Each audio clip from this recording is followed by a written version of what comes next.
तो अदसो मात हो गया था, पदकृत्य भी उसका कर लिए थे, मात किम मुख्यत्व। अब निपात संज्ञा उनको लेकर के लक्षण बातें कुछ कहना चाहते हैं, इसे शुरू करते हैं। चाद्यो असत्वे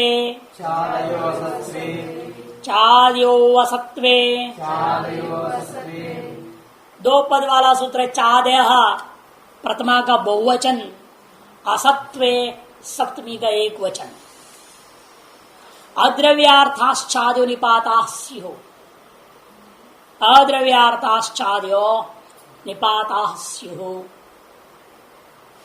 जो द्रव्य अर्थ में विद्यमान हो उनको छोड़ करके जो द्रव्य अर्थ में विद्यमान नहीं है, ऐसे जो च वाह इत्यादि गण में पठित शब्दों को निपात संज्ञा होता है। द्रव्य क्या है यहाँ पर? नैयायिकों का द्रव्य नहीं समझना। द्रव्यत्व जातिमत्व गुणत्वत्व समवाय कारणत्व व लक्षणम नहीं, लिंग संख्या अन्वितत्व द्रव्यत्व। व्याकरण में द्रव्य का लक्षण क्या है? लिंग संख्या अन्वितत्व। पुल्लिंग स्त्रीलिंग नपुंसकलिंग, कोई न कोई एक लिंग से युक्त होना चाहिए वो पद। लिंग संख्या एक वचन द्विवचन बहुवचन संख्या समन्वितत्व द्रव्यत्व। लिंग संख्या इन दो से युक्त जो शब्द होगा उसका नाम द्रव्य है व्याकरण में। जिसका लिंग का निश्चय नहीं है, इसलिए शब्द दो प्रकार के हैं। एक और विभाजन पहले दो प्रकार से व्यक्त कर चुके हैं हम लोग शब्दों को, उनमें से निपात आ रहा है। लेकिन शब्द एक है अलिंगाः सलिंगाश्च। सलिंगाः षट प्रकाराः। यद्यपि उसमें भी विभाजन होता है और भी मुख्य रूप हम 6 बोल देते हैं। हाँ, अजंत पुल्लिंग, अजंत स्त्रीलिंग, अजंत नपुंसकलिंग, हलंत पुल्लिंग, हलंत स्त्रीलिंग, हलंत नपुंसकलिंग। वास्तव में ऐसा नहीं करना चाहिए, ये तो लघु के हिसाब से है। लघु में इतना ही बहुत बोलते हैं, लेकिन वास्तव में ऐसा नहीं होता है। इसका भी सलिंगा में भी दो प्रकार का है, एक लिंगा, द्विलिंगा, त्रिलिंगाश्च। एक लिंग वाले केवल पुल्लिंग वाले शब्द, केवल स्त्रीलिंग वाले शब्द, केवल नपुंसकलिंग वाले शब्द, केवल पुल्लिंग, केवल स्त्रीलिंग और केवल नपुंसकलिंग। अलिंगाः फिर कौन कौन होते हैं? निपात और अव्यय। निपात उनकी भी अव्यय संज्ञा हो जाती है वैसे, फिर भी अलग विभाजन करके दो संज्ञाओं के रूप में प्रयोग है व्याकरण में इसी। और सलिंगाः में एक लिंगा, द्विलिंगा, त्रिलिंगाः। एक लिंगा में 3 प्रकार, केवल पुल्लिंग, केवल स्त्रीलिंग, केवल नपुंसकलिंग। और द्विलिंगा में पुंग स्त्री 2 लिंगों में चलने वाले शब्द, और स्त्री नपुंसक में चलने वाले शब्द, और तीसरा पुंग नपुंग में चलने वाले लिंगों में चलने वाले शब्द है, जिनका नाम व्यवस्थित नहीं भाषित पुरुष। इनका नाम क्या होता है? भाषित पुरुष। केवल तीसरे का नाम है ये। और त्रिलिंगा में तो वो शब्द है जो तीनों लिंगों में चलते हैं। तटा, तटी, तटम। तटा पुल्लिंग है, तटी स्त्रीलिंग है, तटम नपुंसकलिंग है। वो एक ही प्रकार का है जो तीनों लिंगों में चलते हैं। ये केवल एक लिंग में चलने वाले, केवल पुल्लिंग में चलने वाले, जैसा रामः शब्द है केवल पुल्लिंग में चलेगा। केवल स्त्रीलिंग में जैसा रमा शब्द है केवल स्त्रीलिंग में चलेगा। नपुंसकलिंग में केवल चलता है जैसे ज्ञानम शब्द है। पुल्लिंग और स्त्रीलिंग दोनों में चलते हैं, पुल्लिंग और स्त्रीलिंग दोनों में चलते हैं। मति ही जैसा शब्द स्त्रीलिंग और नपुंसकलिंग दोनों में चलते हैं। समास का भेद करते हुए सुधी शब्द पुल्लिंग और नपुंसकलिंग दोनों में चलते हैं, जैसे भाषक पुंस जिसको कहा जाता है। इसका तो आपको दृष्टांत यहां लघु में बहुत आएगा भाषक पुंस का। और त्रिलिंगा भी रूप आप चलाएंगे जो तीनों लिंगों में चलते हैं, तटा तटी तटम इत्यादि। इसलिए स्वयं सलिंगा ही 7 प्रकार के हो गए। और इनमें फिर अजंत कर दो, हलन कर दो, तो ये 3 गुणे 6 हो जाएंगे। अजंत पुल्लिंग, अजंत स्त्रीलिंग, अजंत नपुंसकलिंग, हलंत पुल्लिंग, हलंत स्त्रीलिंग, हलंत नपुंसकलिंग, यही 6 हो गया। और द्विलिंगा अलग, त्रिलिंगा अलग। इस प्रकार से वे शब्दों को व्याकरण में समझा जाता है। इन अलिंगाओं में लिंग और संख्या रहित शब्द इसमें आ जाएंगे, अलिंगा। आज दूसरे शब्द भी कहते हैं, इनको कहते हैं नियत लिंगा। इनको एक वाले को, और इन दोनों को कहते हैं अनियत लिंगा। जो एक लिंग वाले होते पक्का निश्चित है, केवल पुल्लिंग चलना है, केवल स्त्रीलिंग चलना है, केवल नपुंसकलिंग चलना है, उनको क्या कहा जाता है? नियत लिंगा। और जो 2 लिंगों में चलते हैं या 3 लिंगों में चलते हैं, उन शब्दों को अनियत लिंगा। नियत लिंगा, अनियत लिंगा, सभी भेद आपको मिलेगा कुछ ग्रंथों में। वर्तमान में जो चार्य सत्व है, ये अलिंगा का मामला है। लिंग और संख्या रहित शब्द की चर्चा करता है। लिंग और संख्या रहित अलिंग शब्दों की चर्चा करता है। इसलिए निपातों का अव्यय संज्ञा भी हम लोग कर देते हैं। अव्यय गण अलग है, निपातों को भी अव्यय कर दिया जाता है। स्वराज निपातम अव्यय में एक सूत्र आएगा आपको बाद में। स्वराज गण पठितों की अव्यय संज्ञा होता है, और जितने भी निपात संज्ञा वाले शब्द है उनको भी अव्यय संज्ञा हो जाता है। अव्यय संज्ञा करने का फल क्या है? तीनों लिंगों में समान रहेगा शब्द, रूप चलता ही नहीं, एक जैसा ही रहता है, एक जैसा। सभी विभक्तियों में एक जैसा है, सभी वचनों में भी एक जैसा है।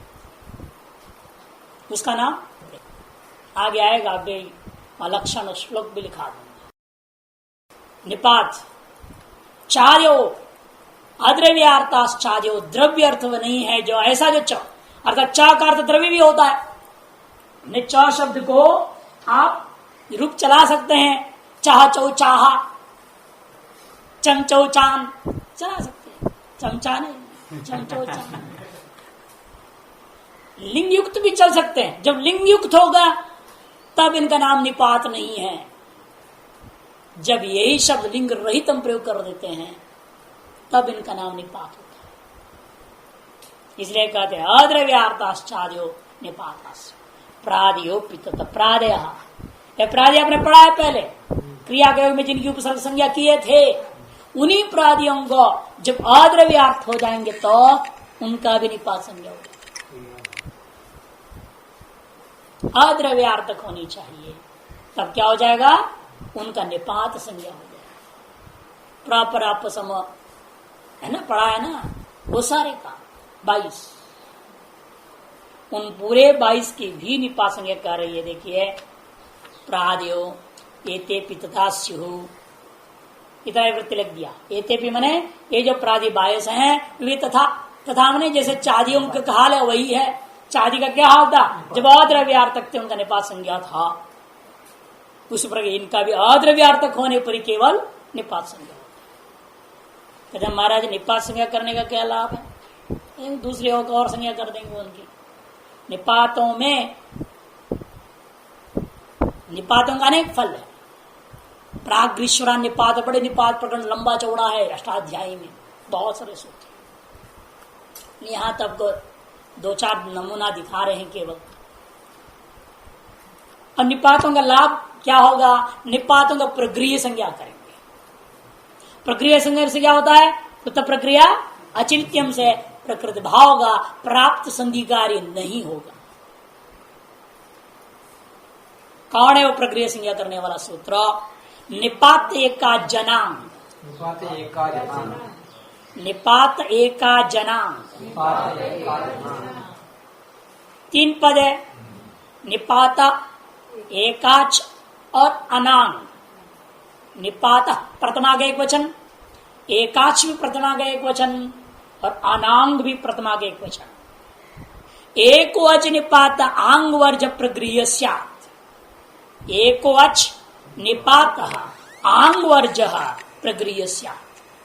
चादिगण में पठित हो, जब प्रादिगण में पठित हो, जो एकाच होंगे तो, जैसे अभि, प्रति, परि, उप, सम, ये सब क्या है? द्वेच है। प्रादि में है, ये सब द्वेच है। अह, मा किम, न किम, ये सब चादिगण में, ये भी द्वेच है। लेकिन हमें लेना है ये चादि में रहने वाले एकाच और प्रादियों में विद्यमान जो एकाच। लेकिन प्रादियों में विद्यमान एकाच लेते वक्त भी ध्यान रखना है, अनांग, आंग को छोड़ के, वी आंग नी है ना प्रादि में, उनमें से आंग को छोड़ दो।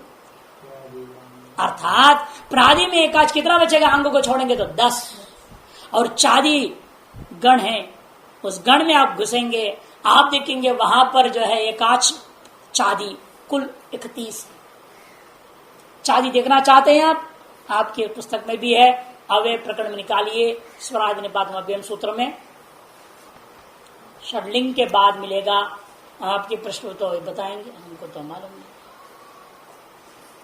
73 पृष्ठ संख्या गीता प्रेस की पुस्तक में, इसमें चादी मिल रहा है। देखिए एक जगह आ रहा है आकृति गणोयम, मांग के बाद काफी शुरू में छोटे छोटे शब्द हैं, उससे आगे जाइए आकृति गणोयम करके की जगह मिलेगा।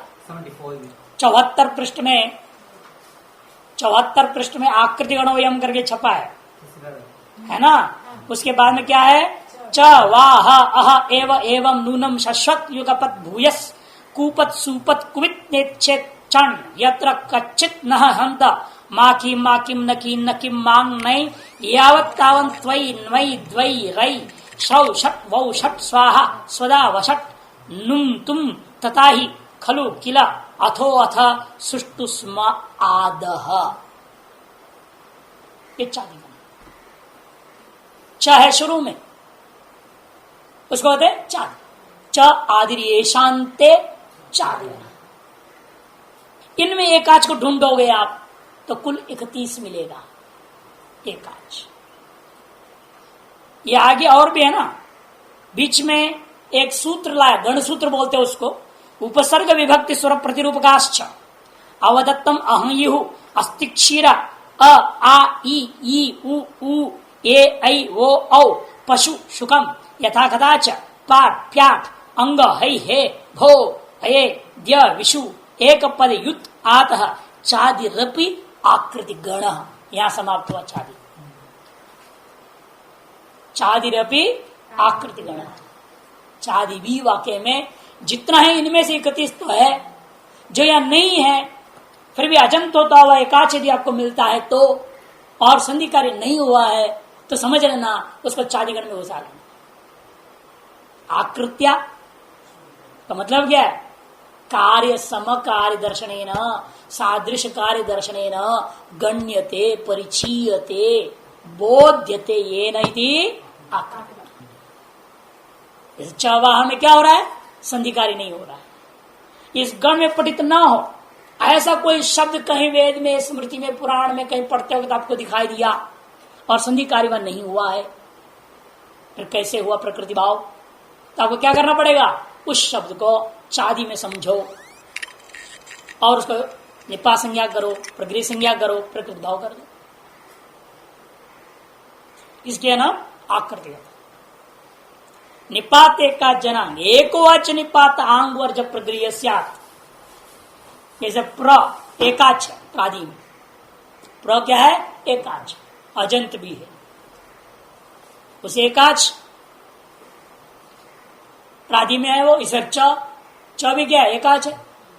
वा एकाच है, ह एकाच है, ई उ वगैरह भी गिनाया उसने, वो भी सब एकाच है।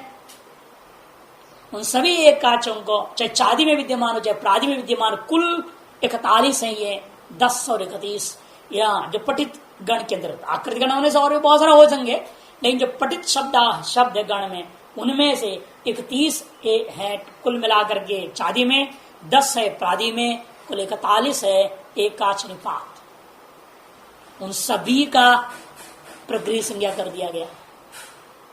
और प्रक्रिया संज्ञा करने का फल क्या? प्लुत प्रक्रिया अचिनित्यम। आजादी शब्द के ऊपर में रहते हुए इन प्रक्रिया संज्ञा वाले वर्णों को लेकर के प्राप्त हुआ जो भी संधि कार्य है वह संधि कार्य नहीं होगा। दृष्टांत ई इंद्रः, ईधन इंद्रः, प्राप्त, उसे बाध करके आकाशवर्ण दीर्घ प्राप्त है, उस आकाशवर्ण दीर्घ को भी बाध करके निपात संज्ञा पूर्वक प्रक्रिया संज्ञा से विशिष्ट होने के नाते यहाँ पृथक प्रक्रिया चिनित्यम के द्वारा प्रकृतिभा हो गया। ई इंद्र ही रह गया, ई इंद्र। इसी प्रकार से वो उमेश, यहाँ पर ये सर्वप्रथम यण प्राप्त है, यण को बाध करके आपको आकाशवर्ण दीर्घ प्राप्त हुआ, वो सकर्ण से बाध करके यह ई चादिगण में होने के नाते, ई भी चादी में था, वो भी चादी में, चादी में होने के नाते चादी और सत्व के द्वारा ई और रू को पहले निपात संज्ञा करेंगे। निपात संज्ञा करने के पश्चात निपात एक का जनांग सूत्र से इसी ई और रू को प्रक्रिया संज्ञा किया जाएगा। जब प्रक्रिया संज्ञा हो जाता है इनका, तब प्लुत प्रक्रिया अच्छी आजादी इंद्र, आजादी उमेश के पर रहते हुए प्राप्त यण पूर्वक जो आकाशवर्ण दीर्घात्मक कार्य था उन्हें बाध करके प्रकृति भाव कर दिया जाता है। तो ई इंद्र उमेश यथावत रूप रह गया। ई इंद्र, ये विस्मय अर्थ में, ये जो है विस्मय अर्थ में यहां प्रयोग करते हैं। आश्चर्य, अरे इंद्र आ गया, आश्चर्य इंद्र आ गया। उमेश, वितर्क अर्थ में लगता है उमेश, निश्चय नहीं हो सकता है। वितर्क में ऊ का प्रयोग होता है, उमेश। अब आंग में भी हमने पहले बता दिया था शुद्ध आवी है और आंग का जो ऐसे भी आ है, पहले बताया था ना मैंने। आंग करके क्या कर दिया आपने? गित कर दिया। ये आंग क्या है? यहाँ ग की संज्ञा होती है तो जो बचा हुआ आ को हम कहेंगे गित। और एक शुद्ध आ है, ओ आ ई ऊ, अभी बोला था चादी में, जो चादी में विद्यमान शुद्ध आ है। और प्राणी में आ है, प्राणी में जो आ है उसका नाम गित है, चादी में जो है उसका नाम इसलिए अंगित है। कहाँ अंगित मानना है, कहाँ अंगित मानना? ये आ का कुल मिलाकर के 6 अर्थ होते हैं। 6 अर्थों में से 2 अर्थ में होगा तो अंगित है, 4 अर्थ में होगा तो अंगित है। श्लोक शायद आपको पुस्तक में दिया हो। ईशदर्थे क्रिया योगे मर्यादाभिविधौ च यः एतमातं गितं विद्यात् वाक्य स्मरणयोरंगित। एतम मातम गितम विद्या, ऐसा जो आ है उस अंगित समझो। कैसा आ? ईशत अर्थ में हो तो, इनके अर्थों में ईशत एक अर्थ, ईशत माने थोड़ा अर्थ में, थोड़ा गर्म है, उष्ण। क्रिया का योग में हो तो गित समझो, उपसर्ग संज्ञा हो जाता है ना क्रिया योग में, इसीलिए क्रिया योग। मर्यादा और अभिविधि, इन 4 अर्थों में आप गित मानिएगा आकार को। मर्यादा का मतलब तेन बिना, और अभिविधि का मतलब तेन सह। तेन बिना, तेन सह। और अंगित कब होगा? 2 अर्थ में, वाक्य और स्मरण। वाक्य स्मरणयोर अंगित। भारत देश कहां तक है? आ समुद्रात भारत, समुद्र तक। वहां समुद्र सहित नहीं लिया जाएगा, समुद्र रहित लिया जाता। मर्यादा में आ, आ समुद्रात भारत में जो आ है मर्यादार्थ में, समुद्र विना शेषम भारत। और अभी विधि तेन सह आ गंगा वर्षति, माने गंगा जी पर भी बारिश हो रहा है और यहां भी बारिश हो रहा है गंगा सहित।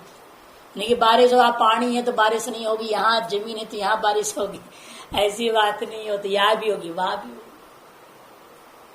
जल पर जल बारिश होता है, जमीन पर भी बारिश होता है, जल थल सर्वत्र बारिश होता है। आ गंगा वर्षति में गंगा सहित जमीन पर भी बारिश होता है। वह तेन सह अर्थ में है, अभी विधि अर्थ में आ गंगा,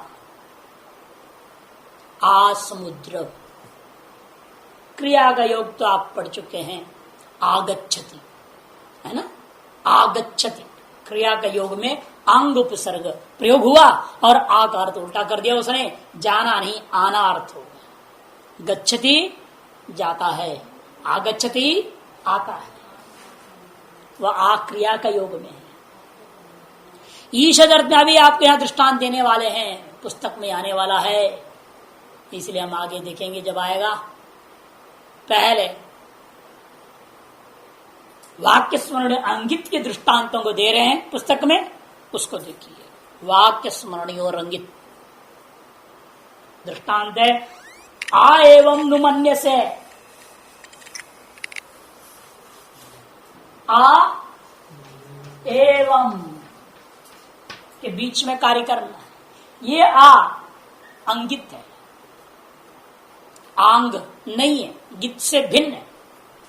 आंग होता तो इसकी प्रक्रिया संज्ञा नहीं होती। ये अंगित होने से,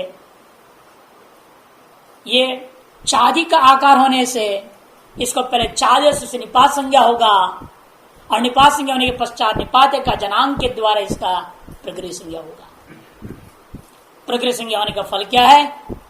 प्राप्त वृद्धि का निषेध। या पहले गुण प्राप्त है, गुण को निषेध करके वृद्धि प्राप्त, उसे बाद कर यहाँ प्रकृति भाव हो गया, प्लुत प्रकृतिया अचनित्य है ना, प्लुत प्रकृतिया अचनित्य। एकोच निपातांग प्रकृति संज्ञा हुई, वाक्यार्थ में है आ एवं नुमन्य से। तुम ऐसा मानते हो, पहले कोई बात हुई होगी, नहीं मैं नहीं मानता, विरोध किया था, कुछ दिन बाद वही बात खुद बोला, अगर आ एवं नुमन्य से, देखो वही वाक्य तुम बोल रहे हो, उस दिन तो मना कर गया और आज तुम वही बात कह रहे हो। ऐसी स्थिति में प्रयोग हो रहा है यहाँ आ एवं नुमन्य से, वाक्य का कथन हो रहा है। और एक दृष्टांत स्मरण के लिए आ एवं किला तत्, यहां भी वही है, आ एवं प्रक्रिया तो वही है। आत्मवर्ष गुण प्राप्त है, उसे बाध्य वृद्धि ने, तो उसे भी बात करके यहाँ पर चादो सत्य के द्वारा इसका निपात संज्ञा होगा। निपात संज्ञा होने के पश्चात निपात्य का जनांग के द्वारा प्रक्रिया संज्ञा होने पर प्लुत प्रक्रिया नित्यम से प्रकृत भाव होकर के आ एवं वैसे के वैसे रह गया। यहाँ स्मरण कर रहे, हाँ ये ऐसा ही था भाई, हाँ ऐसे ही था, हाँ एवं किलता, निश्चित रूप ऐसा ही था, स्मृति आ रही है उसको।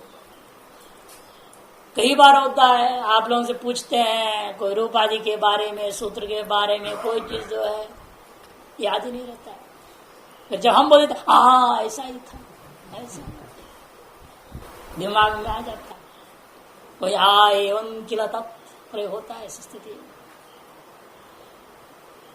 अन्यत्र गित, इन दो अर्थ को छोड़ करके, वाक्य स्मरण रूपी दो अर्थों को छोड़ करके अन्यत्र, अन्य चार अर्थों में आकार यदि आता है तो वो गित होता है। जैसे ईशत, उष्णम समास किया, तो ईशद अर्थ में क्या किया आपने? आ का प्रयोग कर दिया। ईशद अर्थ में आधन उष्णम, यहां न निपात संज्ञा भले ही कर लो, लेकिन प्रक्रिया संज्ञा नहीं होगा। निपात संज्ञा होने में कोई रोकेगा नहीं। प्रादि में आंग है, गित्ता है, ये ईशद अर्थ में होने से गित्त है, गित्ता होने के नाते प्रादि में है, प्रादि में होने से निपात संज्ञा तो हो जाएगा, लेकिन प्रगृह संज्ञा क्योंकि अनांग कह दिया है, निपात एकाज अनांग। भले निपात संज्ञा करो, उस निपात संज्ञा का अन्य फल हो जाएगा, अव्यय संज्ञा होगा, सब कुछ होगा, अव्यय भाव समास हो जाएगा, यहाँ ओष्टम करके रूप बन जाएगा, आठ गुण से गुण हो जाएगा,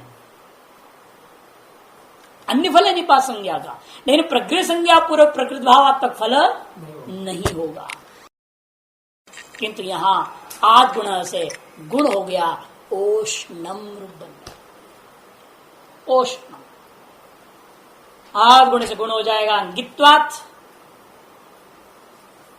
प्रादित्वाच्च निपात संज्ञा सत्वेपि अनांगित आंग वर्जितत्वात् निपाते का जनांग सूत्रेण प्रगृह संज्ञा अभावात्, प्रगृह संज्ञा अभाव आद गुण गुणे कृते ओष्णमिति रूपम सिद्ध, निपाते का जनांग, इसका भी पूरा विचार हो गया। आगे नहीं ईशद अर्थ में आ गया ना आकार से, मैंने कहा था वो तो बाद में आएगा ईशद अर्थ वाला। ओत, ओत एक सूत्र, ओत प्रथमा का एक वचन है, ओदंतो निपात प्रगृह स्या, ओदंत जो निपात है उनका भी प्रगृह संज्ञा हो जाता है।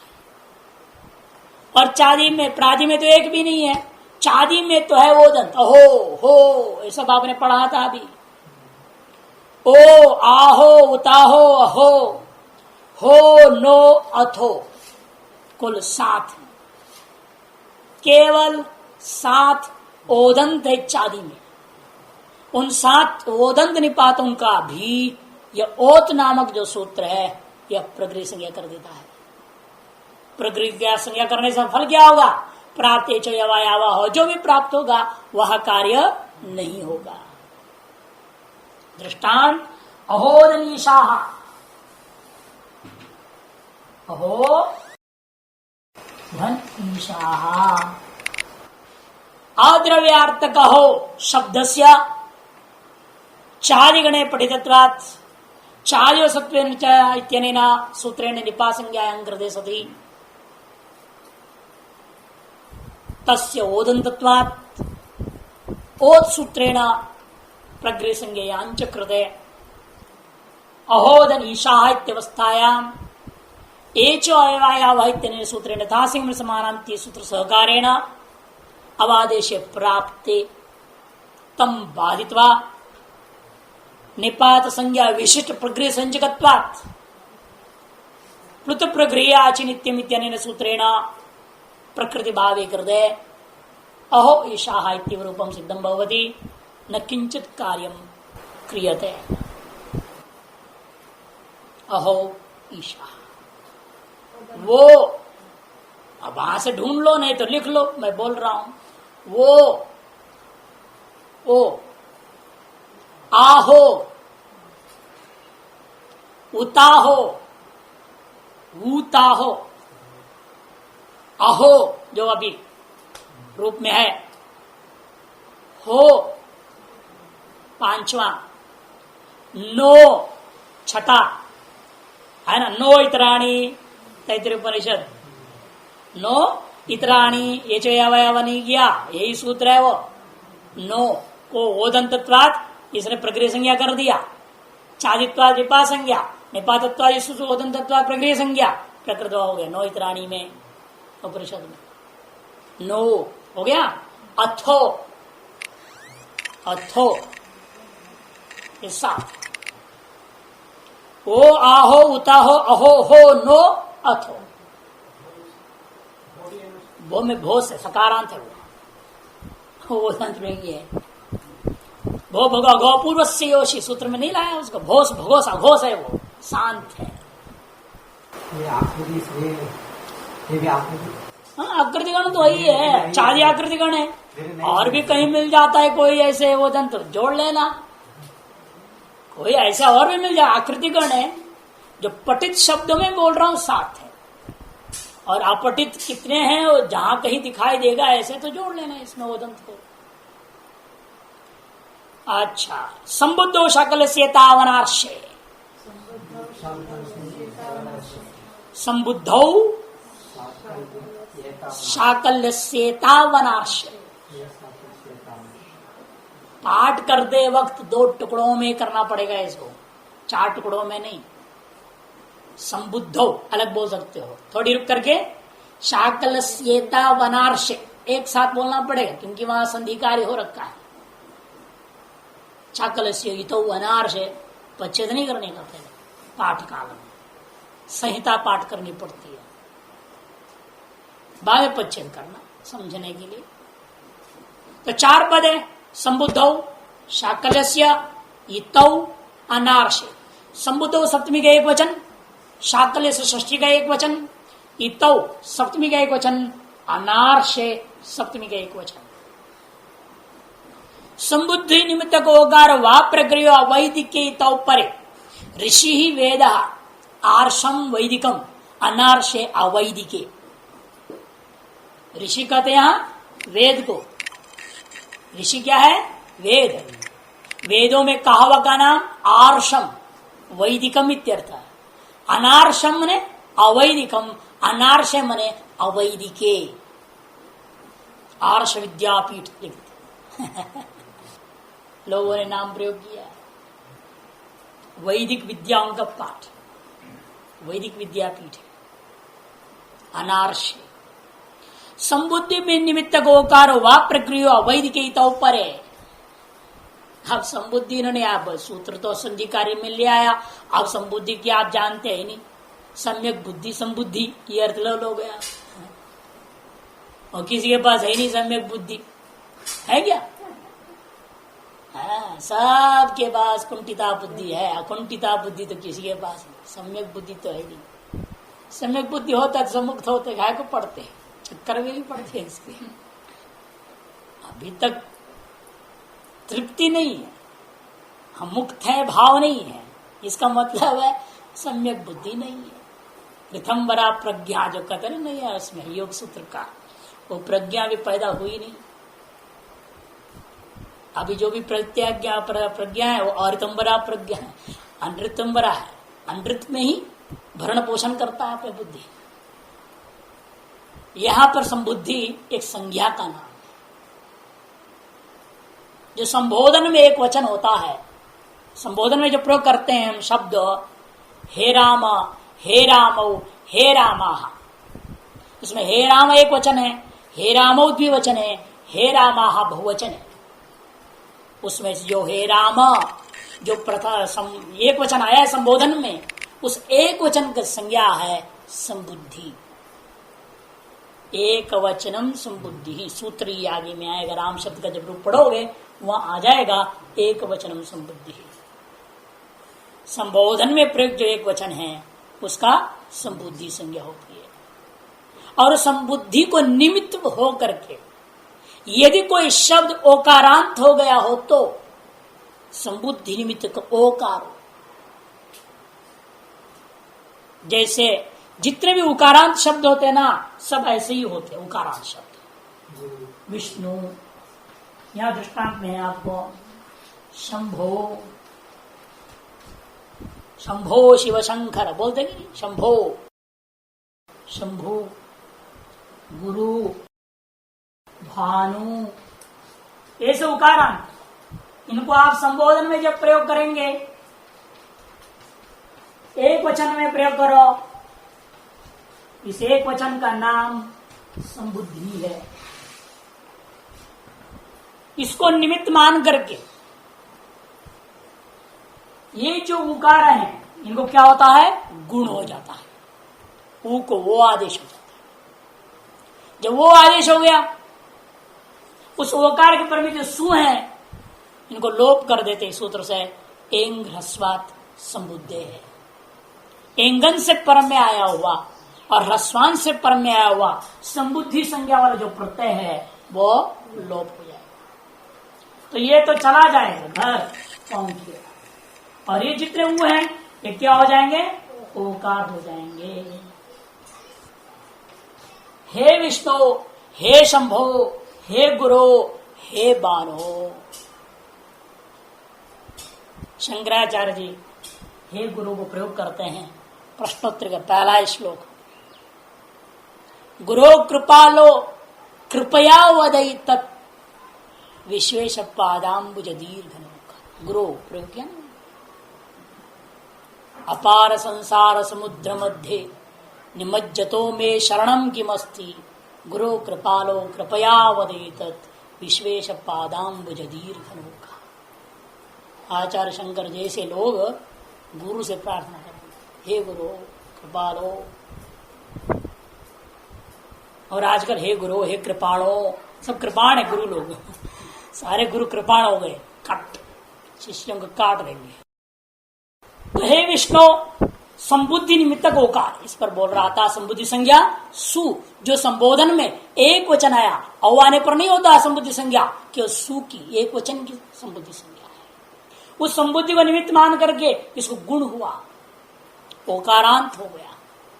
तादृश ओकारांतों को विकल्प से क्या करेंगे? प्रगृह्य संज्ञा करेंगे। लेकिन कब? पर में इति शब्द हो तो,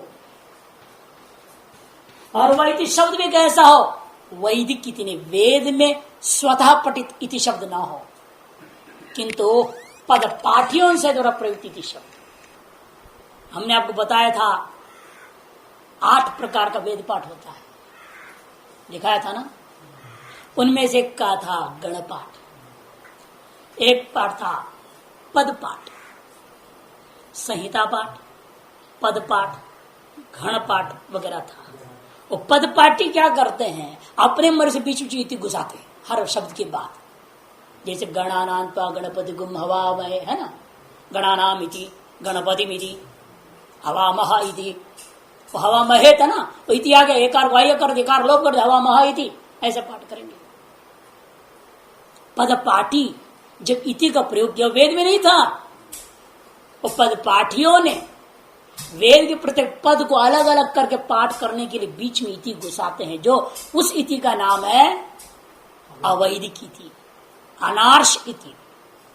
वैसा इति पर में हो तो इस ओकारांत को, जो संबुद्धि में ओकारांत है, उसको विकल्प से प्रगृह्य संज्ञा हो जाएगा। वेदों में कोई मंत्र आया, उसे इति स्वतः ही पहले से ही था। जैसे तज्जलान शांत इति उपासीत। अब देखो, इति पहले से ही छांदोग्य उपनिषद का मंत्र बोल रहा हूं, वेद में इति पहले से पठित है, वो वैदिक इति है।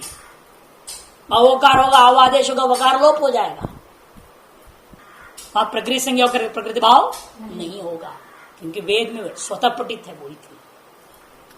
और जब पद पाठी ब्राह्मण पद पाठ करने के लिए प्रत्येक पद के साथ इति शब्द जब प्रयोग करता है, वो जो इति है उसका नाम अवैदिक इति, अनार्ष इति। तादृश अनार्ष अवैदिक इति के पर रहते हुए ही संबुद्धि निमित्त ओकारांत को विकल्प से प्रकृति संज्ञा हो गया। जब प्रकृति संज्ञा हुआ तो प्लुत प्रक्रिया नित्यम से प्रकृति भाव हो जाएगा। एक रूप बना हे विष्णु की, वैसे के वैसे रह गया। जब प्राप्त एच यवायाव से अवादेश को बात करके प्रकृति संज्ञा के वैसे क्या किया आपने? प्रकृति भाव कर दिया। जब प्रकृति संज्ञा नहीं होगा तो एच यवायाव से अवादेश होगा विष्णव इसी। फिर इस वकार का लोप होगा, लोपः शाकल्य से राजगुण से गुण प्राप्त होगा, पूर्वोत्तरा सिद्धम आकर निषेध कर देगा, विष्णु इति रूपम सिद्ध। 2 रूप बन जाएगा, विष्णु इति विष्णु इति। लेकिन लोप शाकल्य से भी खुद क्या करता है? विकल्प से लोप करता है ना। जब लोप नहीं करेगा, अज्ञान परिणत संयोजन कर देना, तीसरा रूप दिखेगा विष्णु इति। अब आदेश हो गया, वकार विकार मिला दिया, विष्णु बीति रूप बन गया। तो 3 रूप होगा, विष्णु इति विष्णु इति विष्णु बीति। इसको बोलने के लिए काफी लंबा बोलना पड़ता है, कि संबुद्धि संज्ञा भी लाना पड़ेगा, अनार्षत्व भी बताना पड़ेगा इति में, प्रक्रिया जब बोलोगे सब बोलना पड़ेगा ना, ऐसे नहीं कि सीधा हो गया विष्णु इति संबुद्धि मान लिया हो गया, ऐसा नहीं चलेगा। तो सारा प्रक्रिया बोलना पड़ेगा। हे विष्णु इत्यस्मात् शब्दात्, हे विष्णु इत्यस्मात् शब्दात् संबोधने एकत्व विवक्षायाम सुविभक्तौ जाते हे विष्णु दंसु इत्यवस्थायाम एक वचनम संबुद्धि इत्यनेन तस्य संबुद्धि संज्ञायां हृदय सति ह्रस्वस्य गुण इत्यनेन उकारस्य गुणे कृते हे विष्णु धंसु इति दशायाम एंग रस्वा संबुद्धेः इत्यन संबुद्धेर लोपे सति हे विष्णु इति शब्दं भवति। तस्मात् शब्दात् वैदिक पद पाठिना इति शब्द प्रयोगे कृते अवैदिक इति अनार्ष इति परे हे विष्णोदनिति इत्यवस्थायाम, हे विष्णु इति इत्यवस्थायाम एचो एवायावत्यनेन अवादेशे कार्य कर्तव्ये प्राप्ते वा कर्तव्य प्राप्ते वा, बाधना नहीं है। तम अवरुद्ध्य संबुद्धि निमित्त ओकारं तत्वात् अनार्षिति परकत्वाच्च संबुद्धो शाकल से अनार्षित्यनेन अस्य ओकारान्तस्य प्रगृह संज्ञायां हृदय सति पृथक् प्रज्ञा अचिनित्यमितेन इति शब्दस्य इकारस्य अचात्मकत्वस्य परे सत्वे पृथक् प्रज्ञा अचिनित्यमितेन सूत्रेण प्रकृत भावे कृते विष्णु इति प्रथमं रूपं सिद्धम्। प्रगृह संज्ञा अभाव काले एचो एवायावत्यनेन अवादेशे कृते विष्णुदन अवदन इति इत्यवस्थायाम् अज्जनव्यञ्जनं परिणसंज्ञम् इति कृते अस्ति विष्णवदन इति जाते लोपः शाकलस्य इत्यनेन आदर्शं लोपः इति सूत्र सहकारेण सुप्तिङन्तं पदमिति पदसंज्ञा सहकारेण च, क्योंकि करता है कहां पदांतयोर यवयोर अवर्ण पूर्वयोर वा लोपो अशी, सब पद संज्ञा मिलानी पड़ेगी और आपको अवर्ण पूर्वयो पदांतयोर यवयोर लोपो वा अशी पर लोप संज्ञा मिलाना पड़ेगा। आदर्शम लोप ये संज्ञा सूत्र की सहायता और सुप्तिङन्तम पदम सुबंध पद है, इसलिए पदत्व की संज्ञा की सहायता के द्वारा लोप शाकलस्य इत्यनेन सूत्रेण वकारस्य विकल्पेन लोपे कृते विष्णु धन इति इत्यवस्थायाम् आदिगुण तप्रस्तुत कालस्य स्थानान्तरतम सूत्रत्रय सहकारेण आद गुणे इत्यनेन सूत्रेण गुणे प्राप्ते पूर्वत्रा सिद्धम् इत्यनेन लोपात्मक कार्यस्य कार्यासिद्धत्वात् विष्णु धन इति द्वितीयं रूपं सिद्धम्। तस्य वस्य लोपस्य वैकल्पिकत्वात् पाणिनि मतेन लोपाभावात् विष्णुवदन इति देश इति दशायाम् अज्जनव्यञ्जनं परिणसंयोज्यम् इत्यनेन सूत्र न्यायेन वर्ण सम्मेलन करते विष्णुविति इति तृतीयं रूपं सिद्धं भवति। ये पूरी प्रक्रिया बनती है। तो विष्णु इति विष्णु इति विष्णुविति ये तीन रूप हो गया।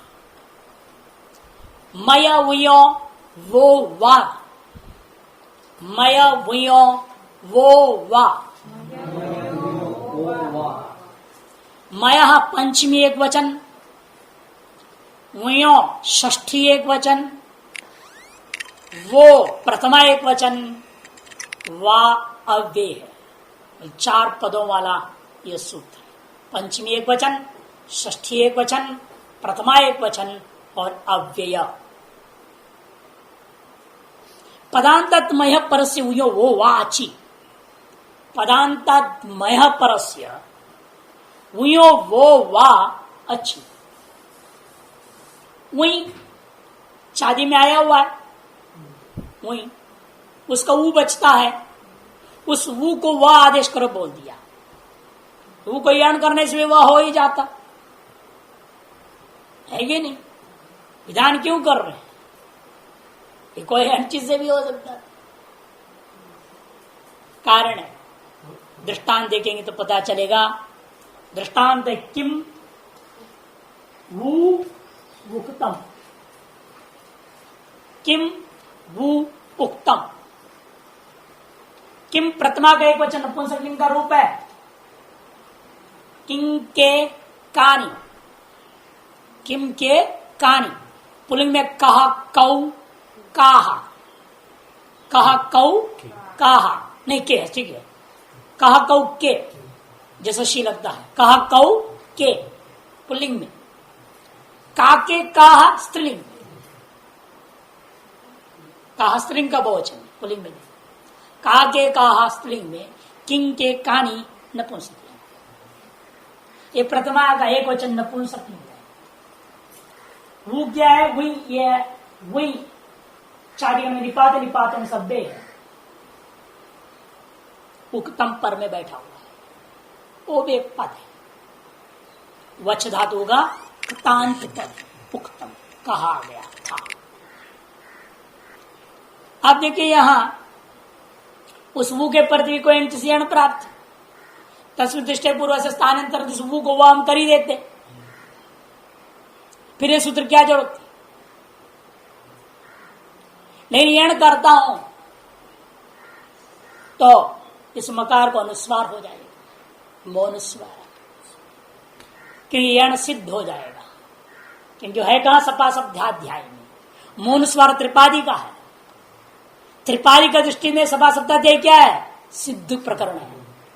इसलिए यण सिद्ध होगा और ये मोनुस्वार से म को अनुस्वार हो जाएगा, ये अनिष्ट रूप बनेगा। यदि किम उक्तम का मयो वहां से करूंगा, ये कहां है, 8-3-33 का है, ये 8-3-33 का है।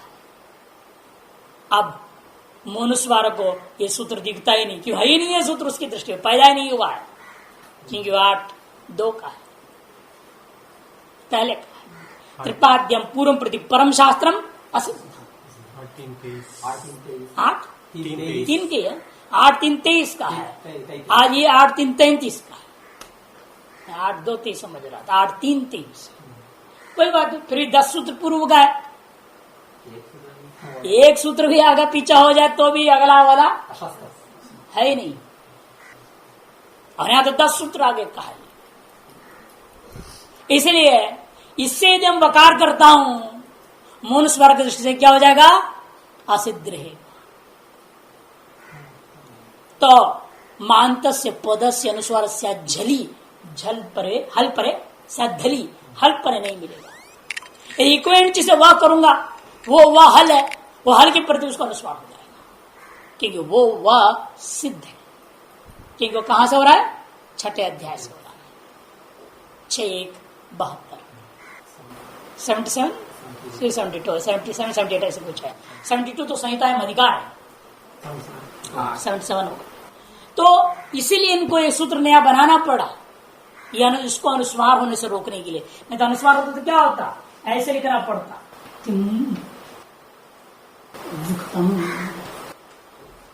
बनना क्या चाहिए, म श्रवण होना चाहिए, न कि अनुस्वार। यदि कोई जिसे करूंगा तो ऐसा रूप बनेगा, वो इष्ट नहीं है, करना यह इष्ट है। वैदिक प्रयोग ऐसा है, ऐसा नहीं। इसीलिए एक सूत्र नया बनाना पड़ा उनको, वो को वह करने के लिए। ये ठीक नहीं है रूप, ये सही है। मया वो वो वाह पदांतात मया परस्य, पदांत मय क्या है, प्रत्यार। यहाँ मंगणानम का म से लेकर कपई का या तक लेना है। यहाँ मंगणा ना, यहाँ को छोड़ दीजिए, मंगणा झाबा गड़ा कपा चढ़ता चढ़ता कपा, वहां तक ये मय प्रत्याहार है। उस मय प्रत्याहार से पर में वही आया हो, वो मय भी कैसा होना चाहिए, पदांत होना चाहिए। पद क्या थे, पद है ना, प्रथमा के वचन पुष्णि, इस पद का अंत म है, म मय प्रत्याहार में आता है, बल्कि प्रत्याहार का पहला अक्षर ही म है ना। उस म से परे वही का वो होना चाहिए, वही का ऊ, उस ऊ को व आदेश हो गया विकल्प से। कब? अच्छ उक्तम के ऊ के परे रहते। पदांतमय हो गया किम का मकार, उससे पर में वही का ऊ शेष है, उससे पर में अच्छ उक्तम का उकार है। ऐसी स्थिति में इस वही के ऊ को व आदेश हो गया विकल्प से। जब आदेश हो गया तो रूप बने किम उक्तम। जब आदेश नहीं होगा तो यण होगा भी नहीं। ये मत सोचिएगा जब इससे वह नहीं आदेश हो तो उससे वह आदेश कर दूंगा, क्योंकि सकृत गतौ लक्ष्य सकृत गतौ यद बाधितम तद बाधितम एवं। किसी लक्ष्य में एक बार कोई चीज जाता है और वहां यदि बाध हो जाए तो सदा के लिए बाधित हो जाता है। इस विशेष सूत्र के द्वारा उसी को इंच को बात दिया गया। भले होती बलवानता हो, सपा सप्ता त्याग त्रिपादी का है, इसलिए वो बाधित, वो दो बार आएगा नहीं। इसलिए जब इस सूत्र के द्वारा आदेश नहीं होता है तो रूप क्या बनेगा?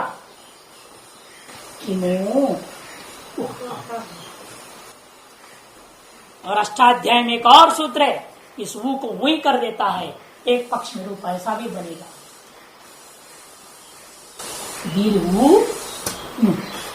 किमुई। वह सूत्र है तो इसलिए कितना रूप हो गया? 3। किमु वुक्तम, किमु वुक्तम, किम वुक्तम। किम वुक्तम पहला, किमु वुक्तम दूसरा, किमु वुक्तम तीसरा।